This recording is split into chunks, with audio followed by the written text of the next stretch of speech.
ঠগি পিসি আর তার কয়লা ভাইপো। খুব বেশি দিন লাগবে না, আমি অনেক বড় বড় মস্তানকে সোজা করেছি।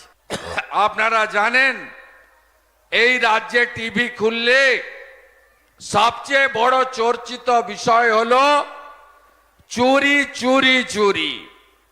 তৃণমূল কংগ্রেস সরকার বিশেষ করে গত কয়েক বছরে এমন কোনো জায়গা নেই যে জায়গা থেকে চুরি করেনি। আপনাদের এখানে বালি কি হচ্ছে?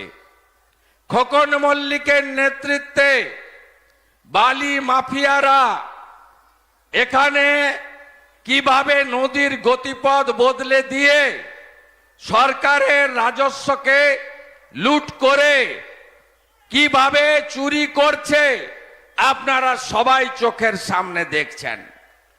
এখানে যিনি এমপি ছিলেন মাননীয়া, যাকে এবারে ঠেলায় না পড়লে বিড়াল গাছে ওঠে না, তৃণমূল বাধ্য হয়েছে টিকিট কেটে দিতে। তার যিনি পিএ ছিলেন চিন্ময় সামন্ত, তিনি কি করেননি বলুন? তিনি সমবায় সমিতি থেকে শুরু করে কোথাও বাকি রেখেছে চুরির। আমি লোকালগুলো বলছি কেন জানেন? চুরিটা তো উপরে হয়েছে, ঠগি পিসি আর তার কয়লা ভাইপো, এরা চুরি করেছে, সবাই দেখেছে। পার্থ চ্যাটার্জির নেতৃত্বে শিক্ষা দপ্তর জেলে সবাই দেখেছে। খাদ্যমন্ত্রী ছিলেন জ্যোতিপ্রিয় মল্লিকের নেতৃত্বে খাদ্য দপ্তর জেলে সবাই দেখেছে। কেষ্টমণ্ডলের নেতৃত্বে গরু পাচারকারীরা জেলের ভিতরে, এটা সবাই দেখেছে। গম চাল পাচারকারী, মায়েদের ইজ্জত লুণ্ঠনকারী শেখ শাহজাহানরা জেলে, মানুষ দেখেছে। কিন্তু আপনাদের সামনে চোখের সামনেই সিনেমা আছে, খোকন মল্লিকের সিনেমা, চিন্ময় সামন্তর সিনেমা। 11-র আগে এই চিন্ময়ের কি ছিল? এখন একটা পেট্রোল পাম্প, দুটো গ্যাসের ডিলারশিপ, অসংখ্য বাড়ি জমি। পুরানো আগে বিড়ি পুড়িয়ে নিভিয়ে নিভিয়ে খেত, এখন পিছনে তুলো লাগানো সিগারেট ছাড়া খায় না। আগে গ্যাটিস লাগানো সাইকেলে যাতায়াত করত, এখন 4 চাকা 4টে গাড়ি। এই যে পরিবর্তন বাংলার মানুষের হয়নি, বাংলার গরিব কৃষকের হয়নি, বাংলার বেকার যুবক যুবতীর হয়নি, এই চোর তৃণমূলের লোকেদের হয়েছে। এখানে আরো গুন্ডা আছে। যুব মোর্চার ভাই আমাকে ছবি দিচ্ছিলেন, আমি বললাম গুন্ডামি থেমেছে? বলছে কালকে একটু ধমকেছিল, তারপরে আবার চেপে গেছে। চেপে আপনাদের যেতে হবে। হুদানা কে আছেন? আপনাদের আমি বলে যাচ্ছি, ভদ্র হন। মমতা ব্যানার্জি দিল্লিতে গেছিল ধর্ণা দিতে, টিআরএ কেস্টর সঙ্গে দেখা করতে যায়নি।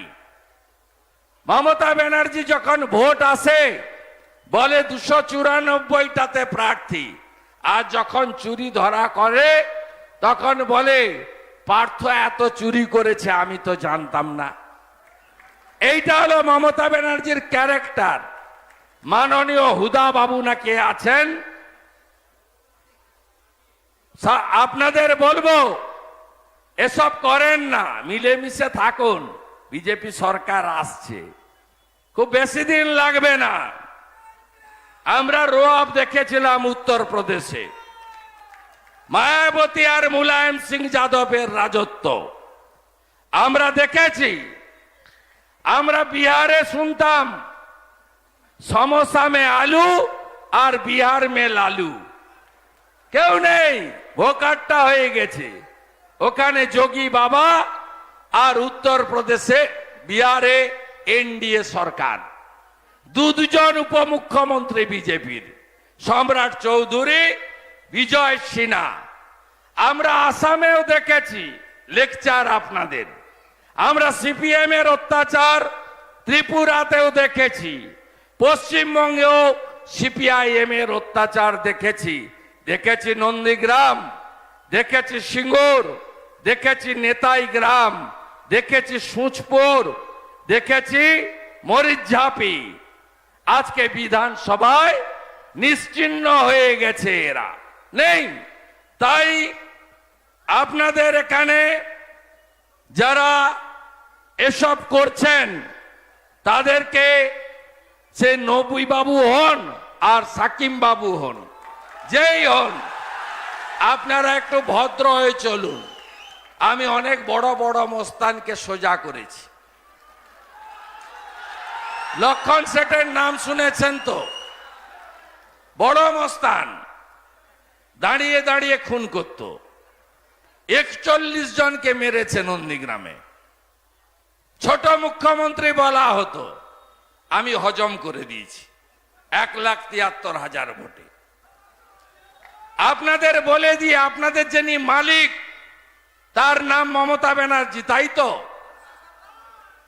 তিনি 2021-এর 2রা মে, মানে গতকাল 3 বছর পূর্তি হয়েছে, আমার কাছে হেরেছে 1,956 ভোটে।